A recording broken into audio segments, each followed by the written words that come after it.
Good morning, good afternoon, hello, and welcome to this last training on the kleshas, the fifth klesha, Abhinivesha. I'm not the best at Sanskrit pronunciation, so please do bear with me. This is a big one. This is a tough one. It's not easy for anyone to get a handle on this one. So just a little warning. But awareness is great. Having awareness of these and just doing a little bit more, in-depth studying of the yoga scriptures and the sutras of Patanjali is not a bad thing. He did know what he was talking about, and these are the 5 obstacles to enlightenment, or the kleshas cause us suffering as humans. There's only 5, but they're biggies. So we've already covered, as I recapped in the Find Your Inner Sparkle group yesterday, I recapped the first 4. So we've had avidya, which is the ignorance, not really knowing who we truly are at our core level. And we've had asmita, which is this identification with the ego. There's my dog. Hello.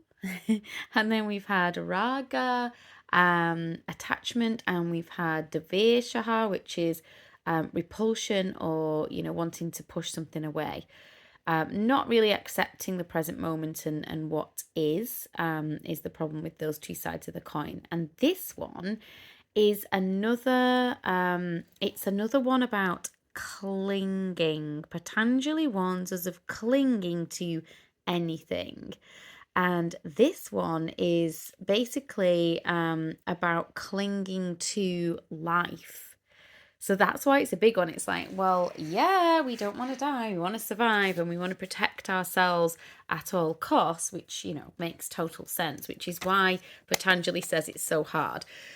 So if we look at the sutra that this comes from, 2.9, again, I'm going to try and pronounce it, but bear with. Svarasha vahi vidushaha pi tata utho Abhinivesha. If we break this down into the little root words, sva meaning yourself, one's own self, raja meaning supporting life force, so your life, vahi meaning channeling or channel, vidusha meaning a learned or knowledgeable, pi coming from api meaning also, Tatha meaning in that or also in that, and arudha meaning something that is ridden or mounted. And the key word of this klesha, abhinivesha, meaning will to live or fear of death. So this is what it really comes down to. What the rest of the sutra is kind of telling us is Patanjali is telling us that this supporting life force that we channel, even the most learned, knowledgeable, well-read guru, person that follows the scriptures, struggles with this. And you can get it, right? You can understand why. So why is it even a problem? It's totally natural to cling to life. If you stand on the top of a cliff, you are not going to be happy if you feel like you could fall or you feel unsafe. You're going to want to protect yourself. And the thing is, death is inevitable. So as much as we want to cling to life and live a good life and live a long life, at some point, it's not like a spoiler alert that death is coming to all of us. So it is inevitable. But can this be a joyful experience? I think what Patanjali is saying, until we have even got rid of this klesha, and we've completely accepted that at some point we will face our demise. So if we can enjoy our life. Yes, of course, if you're poorly, you're going to want to look after yourself. And as yogis, we look after ourselves all of the time through managing our stress levels, looking after our physical body as best we can, eating healthy and all of that. But at some point, the end is nigh. And so if we can pass to the other side with joy, with peace, with bliss, and we can have this sense of really, really letting go, we obviously want to protect ourselves and survive. And as Patanjali says, all people, whether they're learned or not, have this. It's natural. This one is hard. So this is kind of like your advanced level. So do not worry if you're like, oh, well, I'm not, that's ridiculous. Of course I want to live forever. Just have awareness of it. This is just about awareness of these things. So we may have many more lives. It depends on what you believe in. But all we know is that we've got this one life, and that it's short. So we can kind of use this to our advantage, if you like, by, that whole thing of life is short, like do what you can while you're here to live your best life, be a good person. If there is something on the other side of this, that you have done your best here during this life to live your best life. And like Wayne Dyer says, which is one of my favorite quotes, do not die with your music still in you. Like, don't push this away and pretend it's not happening. You don't have to sit and dwell on it and become morbid and everything. But what you can do is say, right, well, this is going to happen at some point. I don't know when, and I can let go of control. But I can do my damn best to enjoy this life and to be fully accepting that when my time is up, my time is up. So if we look at the cycle of, if we do believe in this karmic cycle of birth, life, death, and rebirth, there's a little mantra that goes along with this. And again, like we talked about with the ocean the other day, we've got this mini cycle of the peak of the wave, and then the coming down of the old age, and then the death, and then the rebirth, and then the peak. So, it's this kind of cyclical nature.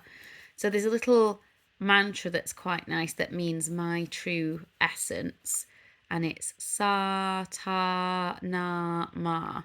And you can do it with your fingers like this, sa ta na ma, and you can do this over and over, sa ta na ma. And you could just do it, with your hand like under the table. No one needs to know you're doing it. It's really good for calming anxiety and stress. You could just do that in your head, or you can chant it if you're at home. And sa means infinity, ta means life, na means death, and ma means rebirth. So you're kind of just going through that cycle.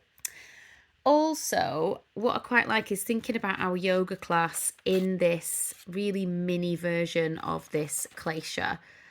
So we do our warm up, we do our challenging postures, maybe a peak posture that's a bit difficult for us to do, and we need to have warmed up our muscles to get there. Then we have our cool down, we might do some chanting, some breathing, and then we have the corpse pose, shavasana, which is called corpse pose, and we don't often talk about that. We like to skip over that and just go, let's take shavasana, come into this nice relaxing posture. But corpse pose, because we are just lying down on our backs, completely surrendering, opening the palms to the ceiling and just relaxing and letting go. So at that point, we're done. The work is done, and we are just here relaxing and absorbing all the benefits of our lovely yoga class. So it's like this mini cycle of birth, life, death, and rebirth, for the next class. We begin again. We begin again with the beginner's mindset. We're here again. We're going to learn what we learn, and then we're going to let it go.